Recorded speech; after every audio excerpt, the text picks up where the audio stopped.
everybody, and welcome in to Blue Jays Today, folks. We're going to be talking about that past week of baseball. Two hard-fought series where the Toronto Blue Jays came out victorious in both of them. Some very good baseball. That Friday night game quite literally has been the best game that I've watched all season 100%. long, without a doubt. I mean, you got Kirk stealing a bag. You got an incredible comeback from behind.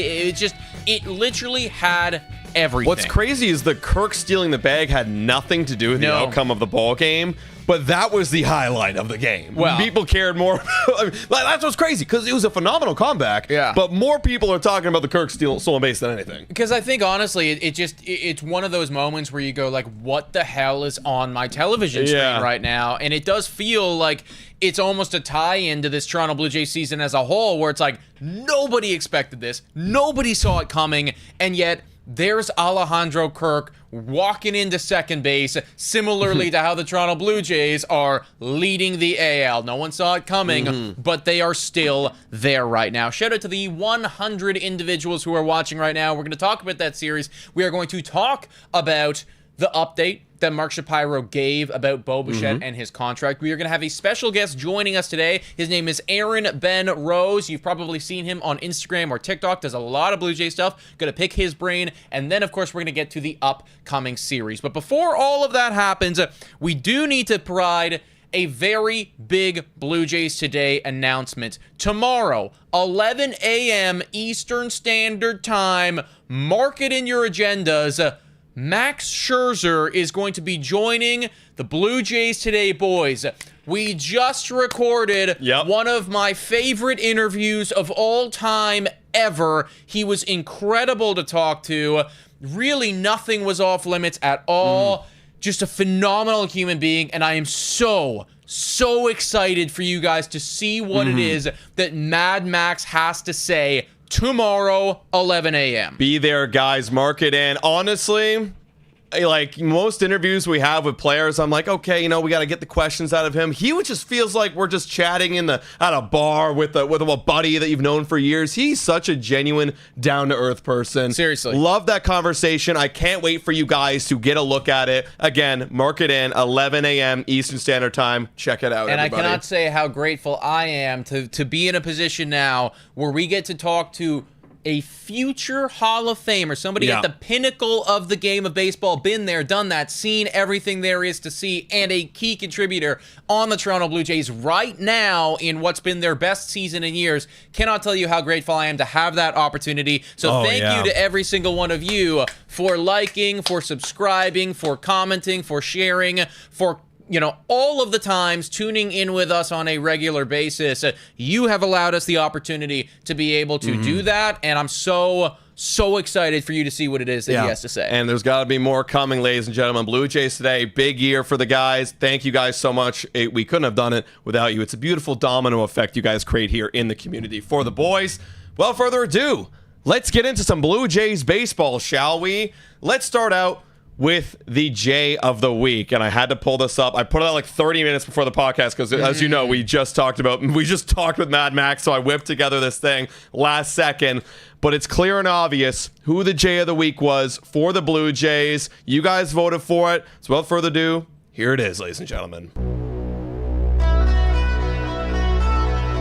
We don't have a picture because it was so last minute, but shout out to Miles Straw for winning baby. J of the week with his phenomenal performance against the Rangers on Saturday, everybody. Yeah, Miles Straw really did pop off, folks. Speaking of Aaron Benrose, actually, he posted out a short talking about how it's like, damn, we might have fleeced the Cleveland Guardians for Miles Straw, which is hilarious because at the time, I'm pretty sure he was saying, it's like Ross Atkins just picked up the most expensive bar tab ever, a $12 million contract on somebody that a lot of us figured would not see the light of day in a Toronto Blue Jays uniform, let alone do what it is that he's doing right now. He went 5 for 10 this past week, had 2 home runs, 5 RBIs. The OPS was over 1.5 at 1.6. Miles Straw, is just, again, one of those storylines that I think tells you a lot about this team in 2025.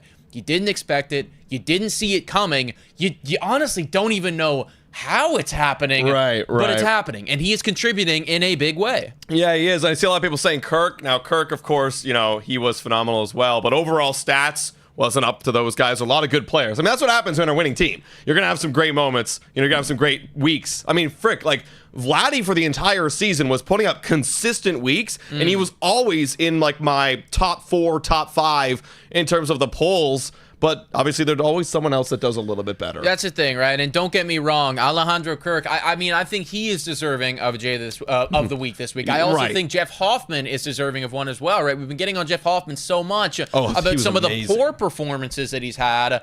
Well, after that, kind of weird outing that he had in LA, guy comes back this week, throws 3 innings, does not give up an earned run, has 8 strikeouts in that time, and earns himself a save. So all of the doubters, and I will count myself being guilty of that, because I said, okay, well, we gotta monitor, we gotta watch. I didn't say I wanted him out of the job, neither did you. But we both said, okay, well, let's pay attention to what it is that Jeff Hoffman is up to over the next couple weeks. I mean, that door immediately, slammed, sealed, shut, because he came out and just looked locked down all week long. Yeah, when you have 3 innings and, that's 9 outs, quick math, and 8 of those outs are via the strikeout, that's pretty dominant, and that's what I want for my closer. So you got to give your flowers to Mr. Jeff Hoffman. So that leash gets a little bit longer for me, ladies and gentlemen. But the Blue Jays, they're going to keep going, and they're going to have some pretty tough competition. Actually, not so tough, excuse me. No, it's easy. It's easy, but again, these are major league teams, and shout out to Max Scherzer, who did mention this in the podcast. Spoiler, you can't take anybody for granted, because you got guys on the Pirates and the Marlins upcoming that are going to be fighting for their careers, their jobs right now, so they could really ambush you and do some damage because they want to win a job for next season. We know how it was like as the Blue Jays last year. We saw a lot of those guys fighting for jobs, but you got the Pirates upcoming, you got the Marlins, you got the Twins that sold, again, same situation. And then you have the Brewers. We'll get to that later. But you got 3 series upcoming with selling teams. Blue Jays have a chance to really solidify that lead if they play their best baseball. Yeah, 100%. And a lot of guys have been playing a good brand of baseball. Now, one individual who has not been playing super great baseball recently is actually Jose Berrios, and I didn't want to bring up what it is that he has been up to, because as of late it hasn't been phenomenal. This is the last I believe, let me scroll down here. This is since the beginning of July, ladies and gentlemen. Since the beginning of July, Jose, who, by the way, started off the season phenomenally, since July has not been doing so good. He's got an ERA of 5.68. Now, something to note, in that time, the Toronto Blue Jays are actually 7-2. So credit where credit is due to the offense for being able to bail out Jose Berrios. He's not having the best outings. He's given up a decent amount of home runs, 10 home runs in that time frame. It's a lot of home runs, right? 28 earned runs, a lot of runs coming and cashing around. And the FIP is right around where that ERA is, so it's not like he's getting unlucky here, but offense has been able to bail him out, and I think a lot of that goes into that month of July when they were just going absolutely insane mode. However, we saw on Sunday they were incapable of doing so, and how many earned runs was it? 4, I believe? 5, I want to believe. I got to double check. It was a significant amount of earned runs given up by Jose Berrios. How are you feeling about him? 6. And is it time for him to transition to the closing role? It's... That's a joke. That's obviously a joke. If you guys read that article last week, that was crazy. Also, 6 earned runs, a lot more. But in all seriousness, with Jose Berrios, obviously it hasn't been a great month, and it doesn't look very good. And then when you have a guy like Bieber knocking on the door, it's really easy for us to go, oh, easy replacement. Bieber, you go and take Jose's spot, and then Jose, you're in the bullpen, and that's how we're going to roll it.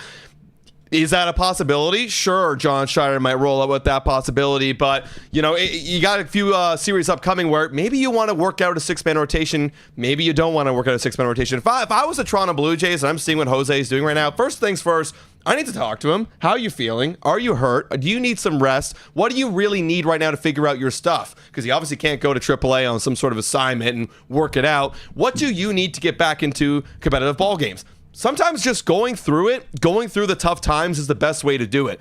figuring out your stuff and still pitching on the mound is the best way to do it. Right now, like you said, it's not really hurting us. Sure, we lose some ball games, but we have a really deep rotation. For me, I would have a conversation with him because I still need him in the rotation to win me ball games and have an option for me coming September or October to compete in some competitive ball games. So for me, leaving him there might be the play I'd have to do just to get him and work him through his stuff right now. Yeah, I think that for me, Jose, like I see a lot of people in the chat saying a little phantom IL stint might not hurt him. I mean, that's part of that conversation that I think that you have or don't have with Jose Berrios, which you, I mean, ultimately should be having, right? Figuring out exactly what it is that's wrong with him.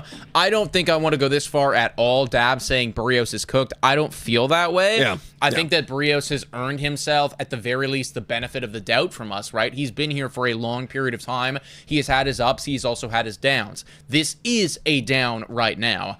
I just am concerned or worried that, the down will continue walking into September, into some crucial games that could mean the difference between a wild card berth or just a bye outright. Because I don't want to be giving up games, right? Letting Jose Berrios work his stuff out when ultimately the Toronto Blue Jays have got to be gunning for that bye in the playoffs. We know how volatile the wild card series can be. So for me, I do think that you got to roll him out a little bit longer, but if Shane Bieber does look awesome, and if after one or two more starts, Jose's stuff just still isn't there, the homers are still being given up, because that is clearly an issue right now, leaking stuff over the heart of the plate. If that's still happening, then maybe a little time off his feet, maybe a little rehab stint of some capacity might not be the worst option. Yeah, look, we got a really good problem right here, where you got a lot of guys that have proven track records, and now with Bieber being added to the fold, for them, it's going to be a tough thing to handle. You gotta kind of manage every personality, everybody's rest, everybody's preferences, and what they want in this rotation. You got to work as a team. Team's number one right here. So we'll see. We'll get that answer this week, because like I say right here, we don't know what's going to happen. What we think is the best thing may not be the best thing, whether he goes on the aisle or keeps pitching through, whatever it might be. We're going to find out this week for sure, because Bieber should be back, because he was dominant in Buffalo. Kick-ass stuff in Buffalo from Shane Bieber. Now, we do have a special guest joining us right now, folks. Aaron Benrose should be in the waiting room with us. We're going to bring him in. You've probably seen his face on TikTok and or on Instagram. I basically steal all of my good ideas for social media from this guy, so you can credit him. But I know that he's got some good takes when it comes to the potential six-man rotation. Aaron, what's up, dude? Welcome to Blue Jays Today, your little Blue Jays Today debut. How's it going, man? Things are good. Thank you guys for having me on. Excited to be here. Excited to really dive into Blue Jays baseball. So much of my work is Raptors stuff, but this Blue Jays season has been so fun. Been following your work, so excited to talk about it. Well, let's hear about that six-man take. I wanna hear it. What do you got for the people, Aaron? So, I told you guys I was nursing this six-man take. So I've been thinking about it a lot lately. And I just find it hard to believe that we've reached the pinnacle of baseball evolution, that five-man rotation is the end-all and be-all, and that somehow, we went from a three-man rotation to a four-man rotation over time, and now we've reached a five-man rotation, and it can't get better than that. I find that hard to believe. And I was doing research into what a six-man would look like and some of the stats, and the stats suggest that maybe it's not so good. But I think there are reasons for that.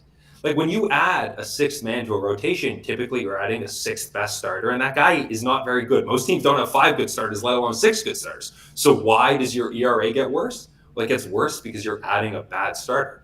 But the Blue Jays aren't in that spot. They're in a really weird, unique situation. And I think sometimes you can look at how do guys perform when they have that extra day of rest. And I think that's just such a small sample size, and maybe you get an extra day of rest when you're struggling. They don't, when you're really, really hot, they don't say, all right, we're going to give you an extra day of rest. So I just think that sample size is small and hard to read a lot into. And then I think that an extra day of rest probably isn't going to hurt a lot of these guys. So I would certainly be open to that. I know it messes up the bullpen a little bit, but I'm not against this idea of, it throws off our rhythm and all those things. You heard those things in not that I was around, but you heard those things in the 60s when guys were moving to 4-man to 5-man rotations. It's going to mess with our rotation. It's our rhythm. We're not going to be like that anymore.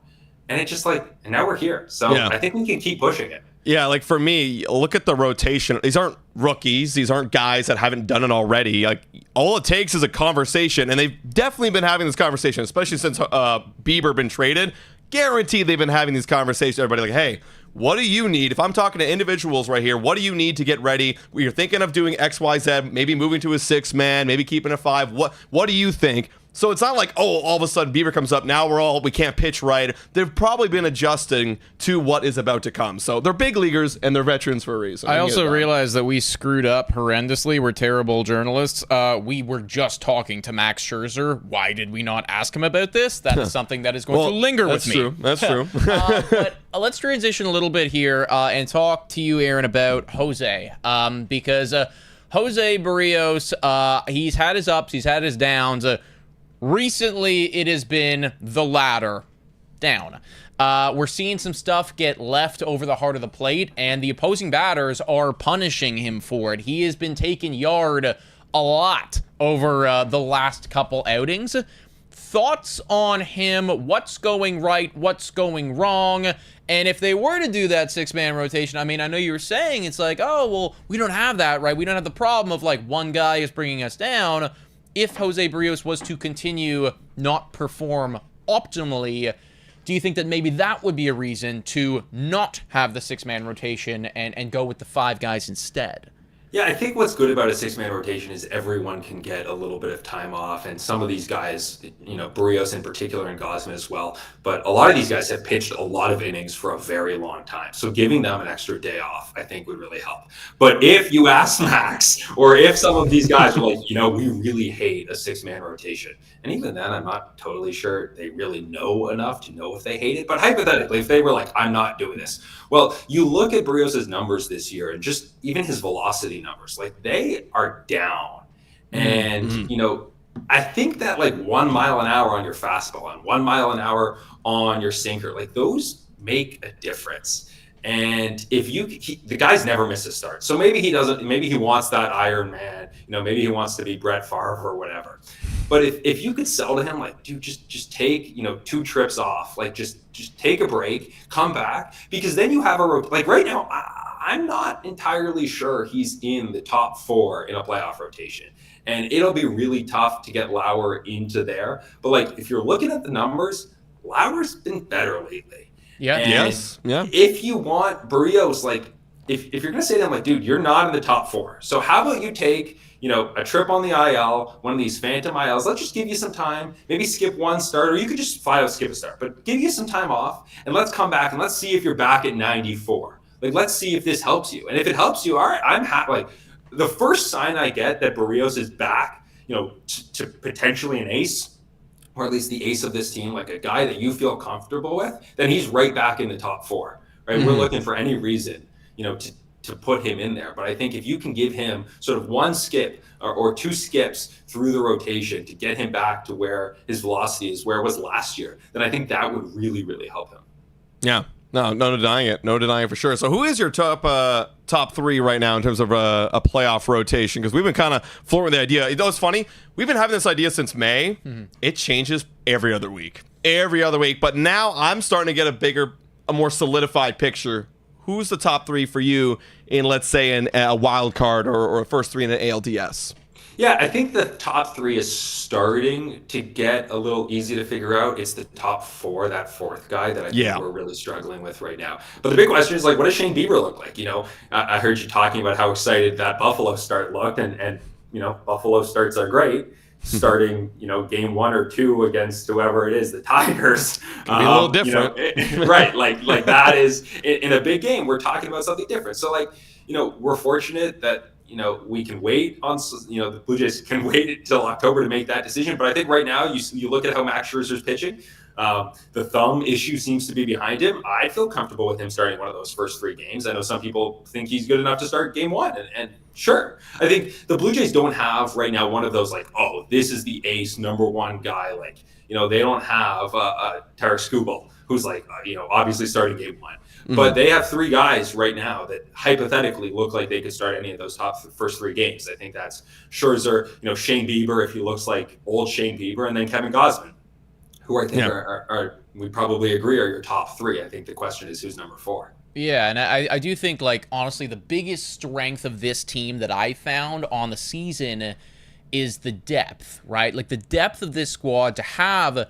somebody like Miles Straw come off the bench and perform the way that he performed on the weekend, or to have somebody like Davis Schneider, who honestly, like, I didn't really expect anything from, come up, and then just all of a sudden, there it is. There's Babe Schneider again, the guy that, we remember when he blew up in Boston a couple years ago. It's the depth of this team that has really sold me on how strong they are. So my question to you is, when you're thinking about the playoffs, and when you're thinking about the Tigers and the Astros and the Seattle Mariners, for instance, comparing this roster and how they're playing baseball right now to some of those other teams that they're going to have to face off against, do you actively think that this Toronto Blue Jays team, as it's built today, has a serious chance at making it to the World Series? Yeah, I think for me, for the longest time, one of the questions was like, does this team have enough power? And I probably overcorrect for that or overanalyze that, because I think it's so hard to string together long rallies in the playoffs. Yeah. Right. Especially against somebody like you brought up, a Tarek Skubal, right? Yeah. It's that much harder. And the second Skubal, he might be floundering a little bit, which he never does. They bring in like 3 guys from the bullpen, right? Like that's how the playoff works. The second that your starters start to show a little bit of sign of trouble, they're going right to the guy in the pen who's a flamethrower. And I think that's what makes the playoffs so difficult, is once you start stringing together a rally, the pitcher changes. And that has been a big question for me throughout the season, is do they have the pop to contend to really, one mistake. Skubal's not going to make a ton of mistakes, but when he does make that one mistake, who's the guy that's going to send it over the fence? But you look at the numbers over the last 30 days, I think they lead Major League Baseball in home runs. They lead Major League Baseball in slug. So that offensively, that was a big question for me. And you look at the numbers and they answered the call. Like, they can do that. I guess the other question is just the rotation, where you talk about the depth of this team. They have a ton of depth. They've got 6 good starters, very good starters. But do they have the Skubal, or do they have that one guy? Like, in any playoff series, they probably have, the worst game 1 starter out of any of the top teams in the AL. Now that's okay, right? They got the best offense, right? They've got the best offense. They've got a ton of depth. They might beat you with, their 3rd and 4th starter, but they might not have that number 1 guy. And to me, that would be the one question. But other than that, like, no team has a perfect roster right now. So I'll take the Blue Jays with basically anyone else in the American League right now. I want to jump in very, very quickly and just say how important for me, listening to you speak about that, how important it is then to avoid the wild card series, where it feels like that game 1 guy, because you have a limited amount of games here. It's like, well, we want to get our best guy out there. And, up against the Tarek Skubal, really difficult. Whereas like in the ALDS, we can get to that 3rd guy, we can get to that 4th guy, maybe even the 5th guy. Get to their depth, and of the that's rotation. where it's like, okay, now the Blue Jays have the advantage. Yeah, I agree. I mean, you look at a lot of the teams that we're facing, right, in the AL, and we faced some of the tough pitchers. Especially in July, we had that stretch where it was like Skubal and Fried and Rodon, and it was crazy. All the Texas guys. We got to them. And, even to the bullpen in Texas when we faced DeGrom on Friday, we were able to manage it. The Blue Jays have that. They got the good offense. And a big key contributor of that offense, now that we're starting to see, and that contributes to the home run power now, is Vladimir Guerrero Jr. And I've been saying this, I'm screaming this for the entire season. Once Vladimir Guerrero Jr. locks in, that's the key to, if you want to go on a deep World Series run, is Vladimir Guerrero Jr. Because you once you activate that guy, paired with everything else that we've been talking about, you look around at the AL and the weaker opponents, that guy's got a chance to make some magic happen. What's your thoughts on Vladdy so far in the second half, and do you think he can keep up with it to the postseason? And do the haters have any reason to continue to hate about his $500 million contract?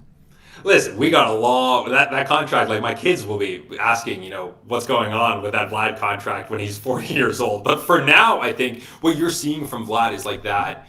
That's the guy that the Blue Jays decided to pay the huge money to. I think there were reasons to be skeptical about how the season started, but certainly since the All-Star break and over the past while, he's been exceptional. And sometimes, like baseball, we talked about it. Who's the guy who's going to turn that one mistake you get into a couple runs, because you don't get a ton of opportunities? And having Vlad getting on base, but also slugging, like also not just taking walks and hitting singles. He's also producing runs and hitting the ball really hard, pulling the ball some more. And I think that's huge. I think Varsho is another guy who could be an X factor in the playoffs, right? Who's a guy who can just like hit a homer? Yeah. Varsho, that's almost all he does, right? So I think those are guys that can they carry a team in the playoffs? That's what I'm looking for. Is it's a small sample size. So who's the guy that's going to change the game with one swing of the bat? You've named a couple of the guys. Yeah, 100%, man. Speaking of home run hitters, I look around the American League, and a scary squad for me right now, if I'm being honest, is the Seattle Mariners, because they are... You know, you mentioned to me who would scare me, and that was the team I circled. So that's 100%. Actually where I was going to transition to. I totally know that we got a month and a half left of baseball, and when you guys see our Max Scherzer interview coming up tomorrow morning at 11 a.m., one thing that he brings up is like, hey, we just got to get the playoffs first. So I want to quote him there and just say, still a long ways to go. We just got to get the playoffs first. However, theoretically speaking, Blue Jays are in the postseason. Who do you think is the biggest... I don't know, opponent, hurdle, roadblock between them and making it to the World Series? What is the one American League team that you're looking at right now that is pretty scary to you? Yeah, I think you named it. It's Seattle, because I think, again, going back to the power, like to me, so much of the playoffs comes down to, do you have good pitching? Do you have a top couple guys, right? You don't need six pitchers, six starting pitchers in the playoffs. You need a top three that just lights out, and maybe a guy who can figure out, and a bullpen that can figure out that fourth game.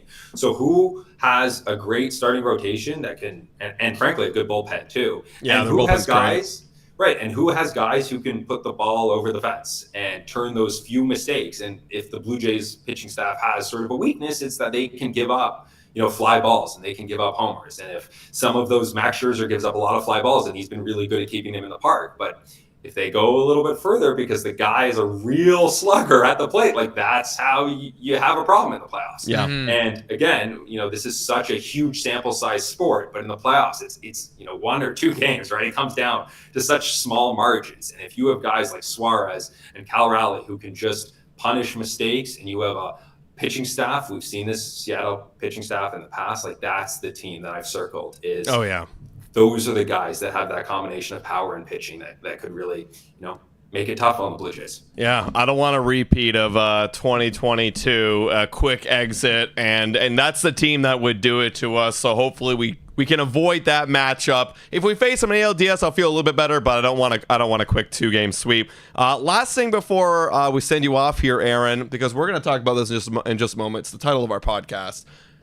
You got Bo Bichette. He's coming up for a contract in the end of the season. Of course, Mark Shapiro has come out and mentioned they're obviously not going to talk about contracts in August, September. That's obvious, right? No one does that.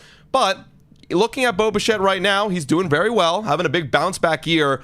How does the Blue Jays lineup look to you next season without Bo Bichette? Like, do you think it's important to bring back Bo Bichette this year? Because without him, I feel like it might be a little bit different.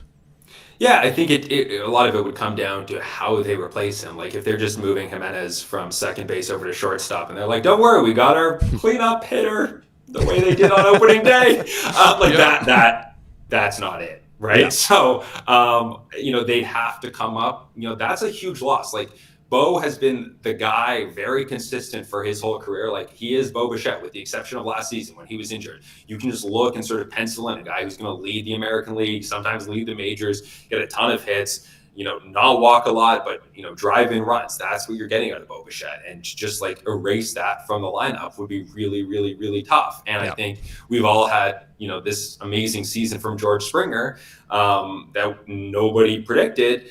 Is that going to happen next year? So I think if Springer regresses a little bit and you just take Bo out of the lineup completely and you're not replacing these guys and adding more to it, that could be a question. Although maybe you get Santander back healthy and he adds a bunch of pop to the lineup, and he's the guy we saw with the Orioles. But I think they need to, I don't know if it's, it's not going to be a $500 million, whatever, decade-long contract with Bo, but I think that's a guy that's going to be really important to keep around. And I think the fact that he's having a good year and the team's having a good year probably makes that more likely. But as soon as everyone gets involved in the offseason and the Dodgers can call and everyone else can call, anything can happen. Yeah. Folks, that is Aaron Benrose. Thank you so much for taking the time today, man, and just coming on and talking a little bit of baseball. This was a lot of fun. Let's get you on again sometime. Thanks for having me, guys. It was a ton of fun.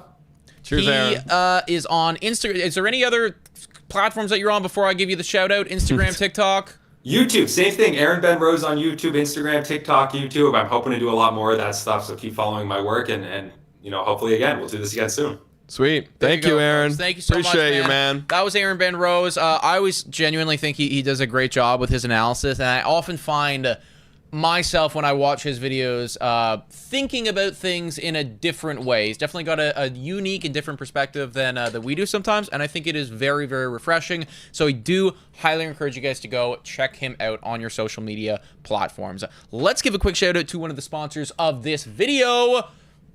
Budweiser up here. Yeah, it's up there. Somewhere over there. Batters up, and Buds are stepping up to the plate. Budweiser is encouraging all Buds to make time for baseball this summer. We're in the middle of baseball season. Moments with your Buds are priceless. Savor the summer weather while cheering on your Toronto Blue Jays. Very, very soon, everybody, we're going to be doing, it's going to be really fun for us, actually. I guess I can say this. Yeah. Part of our contract is that we got to do like this fun outdoor live stream. I think it's going to be awesome. So one of these Saturdays, I think I believe I pull it up right now. I got the schedule. Yeah. It's the last Saturday of the season. So against the Tampa Bay Rays on the 27th. So like maybe we're fighting for that final berth in the postseason, right? That 1-2 berth. We'll be out there enjoying some buds and having some barbecues. We're gonna be doing one of our game watch along live streams, but it's actually going to be outside at a barbecue, having a couple with buds, some friends. Thing. Be great. So shout out to Budweiser once again. You can go get it at your local LCBO. Obviously, must be legal drinking age. Please drink responsibly. All right, let's transition because we kind of talked about it a little bit with Ben. Mark Shapiro did come out with a statement on the radio about the priority of Bo Bichette extension this offseason. He made it very clear, obviously fans don't get excited about an extension in August, September. I think everybody knows that because those usually don't happen when you're in the middle of a playoff push. But in the offseason, it's going to be a major priority for the Blue Jays. That's what he says. Him and Mark Shapiro, or him and Ross Atkins, are going to be working on it. And obviously, that's obviously kind of good to hear. You kind of figured it'd be a priority. I mean, it's what it is. Yes, and it should be. I think that if you ask anybody at this current juncture, they'll say that Bo Bichette's important to this ball team. Of course. And that's just the truth of the matter. I think that Aaron brought up a great point there in the fact that we don't know that George Springer is going to be this good next season. Yeah, and 36 years old, you can't bank on that. Where you can bank on Bo. It's like you could, he could very easily revert back to the mean, and then it's like, oh, okay, well, you're still a good player, but you're not this guy. And I do think that Bo Bichette, like I brought up on a previous show, he's as sure of a thing as you're going to get in sports. When he is healthy, you know that he's going to be up there leading the American League in hits, or at the very least being top 5. When he is on the field, he is going to consistently be putting the ball in play. We've seen that all season long. He is still leading the MLB in hits, unless something's changed dramatically. Yeah. He's still so far ahead, I could say that with confidence. Exactly. That's the thing. I haven't checked in a couple days, but I'm like, I know he was 12 hits up like a couple days ago. So the guy, he's been phenomenal this season, and it's just not the same Toronto Blue Jays squad. It's not nearly as dangerous when you don't have that guy there. And I think for sure, like, you're seeing guys come off the books recently, right? Especially this year, there's a few guys come off the books. Next year, there's going to be a lot of guys coming off the books. I got to lock in Bo Bichette. He's going to take over some of that payroll. We have the luxury to do that right now with the Toronto Blue Jays, being owned by Rogers Communications. So they're going in, and as long as they keep winning too, I think that helps not only the Blue Jays' decision, Rogers' decision, but also Bo Bichette's decision to maybe I want to stay here. Like, there is a little bit more element that this, I do want to play for a team my entire career. I want to play with Vlad my entire career. This is what he said to the media. So winning helps if you're winning. It looks good on the Baseball Reference. Let me tell you, when it's just all one team, get your jersey retired. Exactly. One thing I will also indicate from the Max Scherzer interview, again, tomorrow, 11 a.m., he made it abundantly clear that they're having so much fun in the dugout, in the just across like the clubhouse. They're having fun right now. Make baseball fun again. It's back, baby. Well, I mean, it is though. Right? The Toronto Blue Jays are having fun, whereas in years prior, like that was kind of something that we noticed. It's like you look into the dugout and Bo Bichette looks depressed as sin. This is pure speculation on my part, but like the guy did not look like he was having fun. And then this year, it's like all of a sudden the vibes are back. Everybody's having a great time. That is going to play into him potentially wanting to re-sign here. See, I wonder why that is. Why is everyone having so much fun this year versus last year? Winning definitely helps with all of that. Yeah. But point being, I mean, Bo there shouldn't be any reason, at least on the outside looking in, for him not to want to come back here. And if I was the Toronto Blue Jays, you might have to bite the bullet for one season, but $25 million a year goes to George Springer. And that's going to be gone after next year. Yeah. So, yeah, there might be one season where, okay, multiple guys are getting that. But I think if you're the Toronto Blue Jays, you're like, all right, this is the type of average annual value that we're going to give to Bo. And now that is going to be the allotment of that money. And one, look, if you go on a deep postseason run, and it's the same vibes we have in 2015, and you make a lot of money in the postseason. Frick, the ticket price is almost $100 on a weekend or a primetime game for the Blue Jays. So if you're going in the postseason, you're going on a deep run, I think Rogers could cough up that money and make a reason why they need to pay him and pay two guys that kind of money next year. 100%, man. I mean, at the end of the day, money talks, and the Toronto Blue Jays are making a crap load of money this year as opposed to last year. So they got to be feeling good about investing some more. Before we continue and talk about the upcoming series and spin the wheel, let's give a quick shout out to the other sponsor of this video, Pete's Pizza, right down there. Everybody, you want to try out their new chicken tenders, highly recommend. It's 100% Canadian farm-raised chicken, cooked to crispy golden perfection. We had a couple of those on our previous stream. We had them with some of their new sauces, the mango pineapple chili crisp, the chimichurri ranch, and then both of our favorites, or it's at least become my favorite out of the three, the sweet and spicy Bang Bang, which when we were eating that, the Toronto Blue Jays were in fact banging, and that was the game where Alejandro Kirk stole a base, and they went on to win that ball game. So I don't know, maybe there's a correlation. Yeah, there's a correlation. Connection, correlation, something. I think so, guys. So don't wait and swing by Pizza today, or order on the Pizza app or online at pizzapizza.ca. Pizza. Because everybody deserves pizza. 100%. Let's get to the upcoming series, shall we? It should be a fun one. Also, guys, by the way, everyone always asks us, when's your next live play-by-play? It will be tonight. We're going to be watching Paul Skenes against the Blue Jays tonight. What a game that's going to be. We talk about tough pitching competitions. I don't think there's anybody tougher right now in the game than Paul Skenes. That's about as tough as you can get. I mean, like, that is the favorite right now to win the National League Cy Young. I would love to be able to go live for the Max Scherzer start on Tuesday to kind of just like further hammer the point home that like he's our guy now. He's the dude. But we are going to be in Buffalo. We're actually going to Buffalo from Tuesday to Friday. We're going to be covering the Buffalo Bisons and hopefully, fingers crossed, going to be interviewing some of the players down there. Joey Leperfido was just sent to the Buffalo Bisons. Maybe we can get a quick word in with him. Couple other guys down there that could be September call-ups. So that's going to be very exciting. But because of that, we will be streaming tonight's ball game, which is going to be a tough one. Kevin Gausman, Paul Skenes. Skenes with a 2.13 ERA, 166 strikeouts to his name.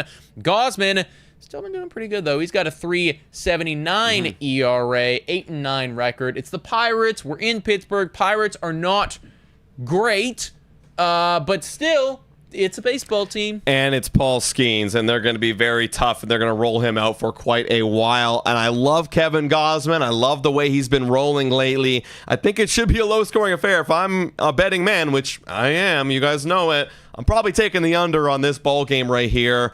But it's tough to beat Paul Skenes, even though he is 7-9 when he is on the bump.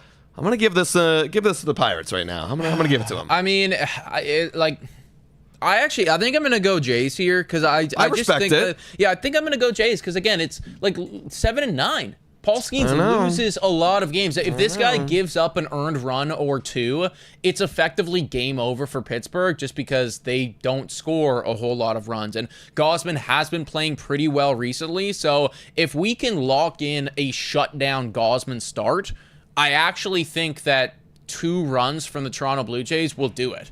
Now, they got to get those 2 runs, which is tough, but I feel confident enough in the offense to do that. So I'm going to say that Blue Jays win this first one. Okay. A solid, 2-1 over Paul Skenes. I'll say we lose. 3-2.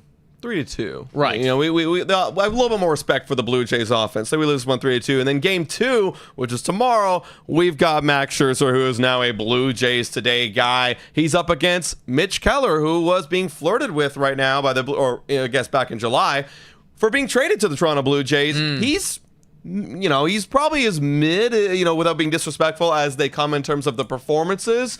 But you got Max Scherzer, who's on an absolute roll. And for me, I'm smashing a W right here with Max Scherzer on the mound. We got the inside scoop.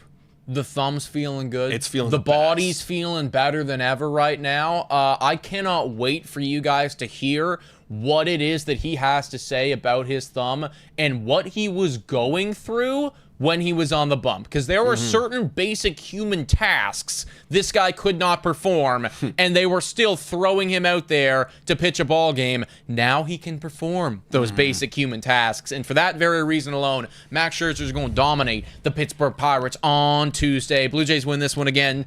2 wins in a row against Pittsburgh. I'm saying we light them up as well. I think we win this one. What, 8-2 Blue Jays? We absolutely dominate Mitch Keller. Quick shout out here to Money Dude 32. My $43 DH Gate Mad Max jersey just came in the mail, and it's low-key fire. Also, I'm a curse at the Rogers Center. I'm 2-7 at the Dome. Oh no! So you had better be staying home than Money Dude. Wait, 33. is this all time or this season? Because if it was this season, that's crazy. That's actually insane. That's actually very unlucky. That's super unlucky if that's this season. I'm hoping, fingers crossed, that's all time. But regardless, let's just have you watching from the couch. You can watch our live play-by-plays and feel like you're there too. But W's in the chat for the donation. We do thoroughly appreciate it. Final matchup right here: Chris Bassett on the bump against TBD. Classic. We don't know who's going. I can take a look right here. Maybe there's a call-up happening. Is there an injury that's in the rotation? Braxton Ashcraft, which has a 3.02 ERA over 41.2 innings. So okay. This feels like is this going to be your loss right here in the series? I think so. I do think so.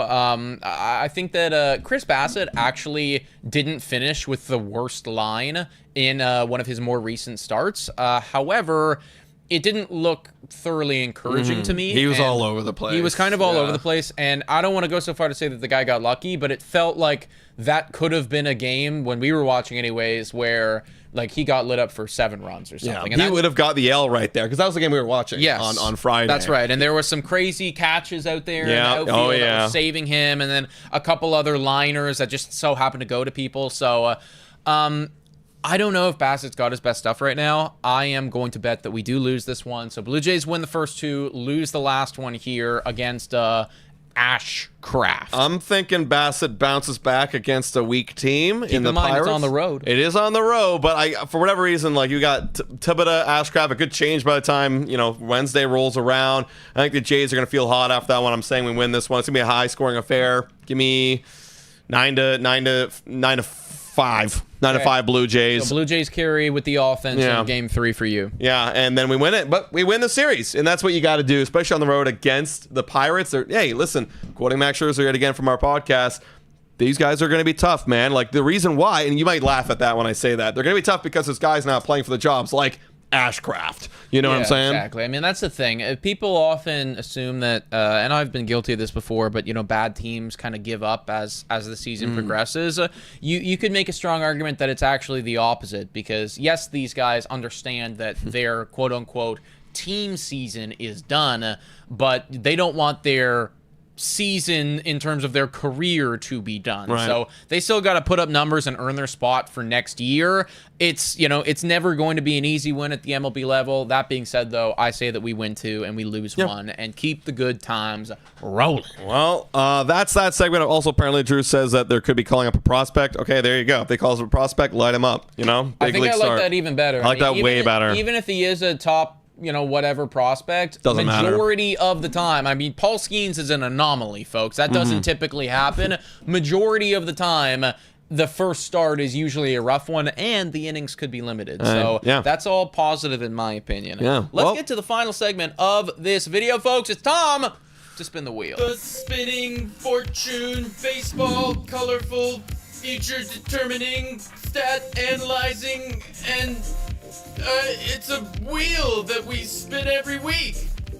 It is, in fact, a wheel. Hell that we yeah. spin every single week. Adam finally got a couple off me. You don't love to see that. Yeah. Tell me what happened here. So K per 9, Fish Boy he was really good, but just getting a lot of weak contact. Where Varlin, K per 9 literally was 9 strikeouts. He had three strikeouts in 3 innings, whereas Fish Boy had like 1 in 3. So okay, a lot of weak contact, but the rest of them, Vladdy, I mean, lock for home runs. I feel like from here on forward.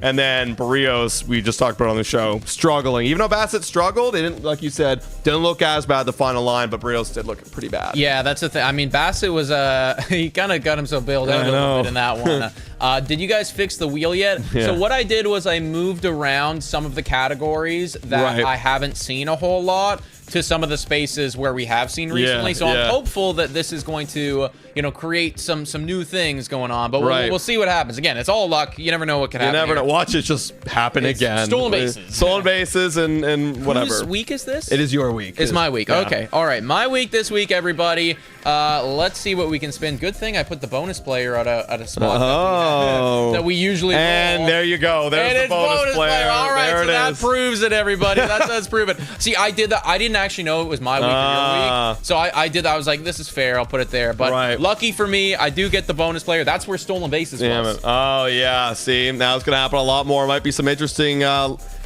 picks down the stretch, and this is going to be... Shut up. No way. Oh, see? Yeah, see, it's waiting. Go, keep going. Go. Home runs? What? Worst J. Worst J. Okay, oh, my God. It is weighted, everybody. That's not a bad one for the bonus pick, in my opinion, from my perspective. No, I get it. Could be the worst J. You'll get some options there for sure. So where are you going here? You let me go first? You going first? Can I see some of the hitters, please? Last 15 days. Let's do that. And we can do for me, I don't have to pick. I can pick a hitter and a batter, right? For this one, I think did we decide? Oh no, I think we gotta go make it consistent. Make it consistent? Yeah. Is that true? Or no? I thought we decided. Oh no, I thought we did that for Jake Killer, but we could do it both ways. Let's do it for this one as well, because I think that it's it leaves the door open for a little bit of. I don't know, leaves the door open a little bit for both of us. I will say that I am going to take. I'm going to take Chris Bassett as my first selection. Okay. And I'll be okay with that. If you're doing that, obviously you can't go against that guy right there. I feel like I know what think the easy layup is right here, but you have been really bad. But I can't do that against you. You can somewhat pop off. I'm gonna take Jose Berrios. That one feels like an easy one for me. Yep. If you're gonna take that, I mean that won me the category last week. I'll do it again. I actually fucked up. I was thinking Berrios. And I said Bassett because it was because we had Bassett's name on the screen. And whatever. I'm fine. Well, you got another fine pick. with either one of them. They both get it. Yeah. Anyways, I meant Berrios. That's fine. Fumbled on that one. I will take as my second category here, and this is where things can get interesting. You're taking a hitter, I'm taking a pitcher. considering taking a hitter actually as kind of a. Lucas has been pretty bad actually. Lucas has been pretty He's bad. 2 for 18 his last 7 days. Right. He's got demoted from the leadoff spot. That's true. That is. And people are saying Lucas in the chat. Okay. All right. Sure. You know what? It's an interesting selection there. Berrios and Lucas. So or Bassett. See, that's what I mean. I fucked up. I thought I picked Berrios. It's stupid. All right. Spinning the wheel. All right, so you took one there, so you still got the choice to punt it to me. Let's see what you do. Finish with OPS. Okay, I like OPS. That's always a solid category. OPS. There's lots of stuff to happen here. Lots of guys. Let's see. OPS. Pretty confident I know what to do. Feel like we know the guy that you gotta pick. Ooh, interesting stuff. I'm actually gonna let you go first here. You can take Vladdy. I'll take Vladdy. That's the easy one right there. No, Gotta that's go. fair. That's the safe one. Yep. And I was debating going Vlad and being safe, or getting risky with it and going Dalton Varsho. Yeah, that was the one I was gonna pick if you were gonna go. I was gonna take a chance and go Varsho. Yeah, the guy's been popping homers left, right, and center. You give me 2 homers in the week, that could do it for you. So, and that allows me to pick first in this final category. What's it going to be, folks? Very tight race coming down to the wire here. We got a for players, so most strikeouts. This one's fun. Okay, and this is for the Is it players or batters? This is pitchers. Oh, pitchers. My bad. So, and we do K per 9 here for this one, folks. Okay, fun. Can I take a look at who has been striking people out? Obviously, Varland won it for me last week. Yeah, let's go. Last 15 days. Not a lot of guys striking out a lot of people right here. But it's about the K per 9, and Fisher's been going crazy as well as Marlon's been good. Hoffman's been very good. Hoffman's got the highest K per 9 right there, and it has been ridiculously filthy. Yeah, so I'm going to take the closer here. I'm going to take Jeff Hoffman. I was going to go there. And I do think that, you know, the guy's he's been striking people out on average 2 guys an inning, basically. Yeah. I'm going to go, I guess that kind of leaves me with Varland right there that won it for you last week. That's a good one. I was gonna go. I was thinking about it before too. I was gonna go with Jeff Hoffman. Jeff Hoffman? Yeah, I actually voted for him for Jay of the Week, but obviously I think everyone loved Straw's performance, as rightfully so. He did pop off, but that's a good pick right there for you. Yeah, we will take Jeff Hoffman, and I will feel good about it, folks. Shout out to the 251 people who just tuned into the Blue Jays Today show, everybody. The next time you see us, actually, that's not true. You're going to see us later tonight. Yeah. But the second next time that you see us, we'll be talking to Max Scherzer tomorrow morning at 11 a.m. So book it in your calendars, folks. Hit the subscribe button. Smash the post notification bell button so you do not miss it. He says some really cool stuff, and I'm so amped for you guys to hear what he's got to say. Guys, appreciate all of you guys. You've made this happen, man. So, you know, let's keep the good vibes going, guys. Hit that like button. Smash that subscribe button. $4 a month to become a YouTube member. Shout out, thank you to all of our YouTube members. You guys are absolutely awesome. Thanks so much for watching, everybody. And as always, go Jays, go! I accidentally turned off the music, so we're snapping.